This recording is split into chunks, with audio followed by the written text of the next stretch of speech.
যুগে যুগে আবির্ভূত মহাপুরুষদের মুখ নিঃসৃত বাক্য আমাদের কাছে অমৃত বাণীর সমান, যা আমাদের মতো সাধারণ মানুষের চলার পথের পাথেয়। তারই কিছু অংশ আমি পাঠ করছি। One day or the other, our soul would definitely leave our body. But before that, one person must work hard to shape their future. শরীরের বিনাশ তো হবেই। যতক্ষণ মৃত্যু না হচ্ছে ততক্ষণ শরীরের কাছ থেকে যা কাজ নেওয়ার আছে তা নিয়ে নিতে হবে। By following the instructions of God, one attains well-being. Similarly, by seeing or touching a high-caliber great soul or Mahapurush, one even attains well-being. অর্থাৎ ভগবানের দর্শন স্পর্শ থেকে যেমন কল্যাণ হয়, তেমনি উচ্চকোটির মহাপুরুষের দর্শন স্পর্শ থেকেও কল্যাণ হয়। Following the orders of common great soul results in well-being. What more is there to say? Even performing work under their inspiration leads to well-being. অর্থাৎ সাধারণ মহাপুরুষদের আদেশ পালনে কল্যাণ হয়ে যাবে, এতে আর কথা কি?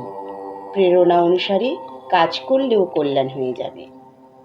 The entire world represents the Almighty, and all the changes that takes place in the whole universe is His divine play, which is Leela. And the other person who are capable of believing these two facts are blessed to see the Almighty.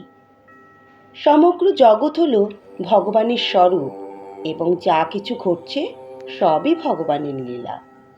যারা এইরকম মনে করে তাদের ভগবানকে প্রত্যক্ষ দর্শনের ফল লাভ হয়। এবার আমি গীতার ৩য় অধ্যায়ের ৮৮ নম্বর শ্লোকটি ব্যাখ্যা করব।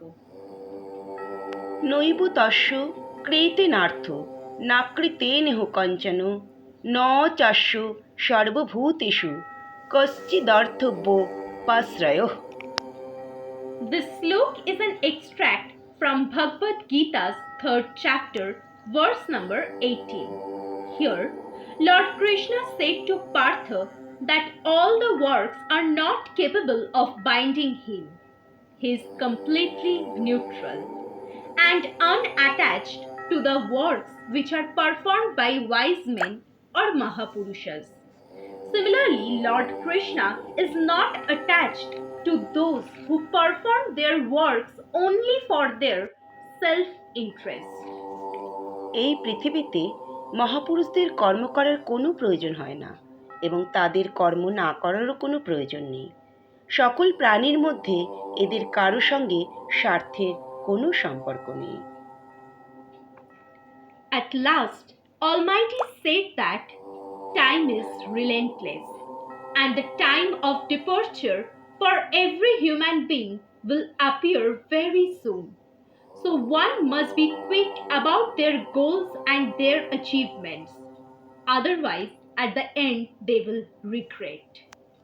সবশেষে ভগবান বলেছেন, সময় থেমে থাকে না, এখান থেকে চলে যাওয়ার সময়ও এগিয়ে আসছে। যা কিছু করার তা করে নাও, নইলে অনুশোচনা করতে হবে।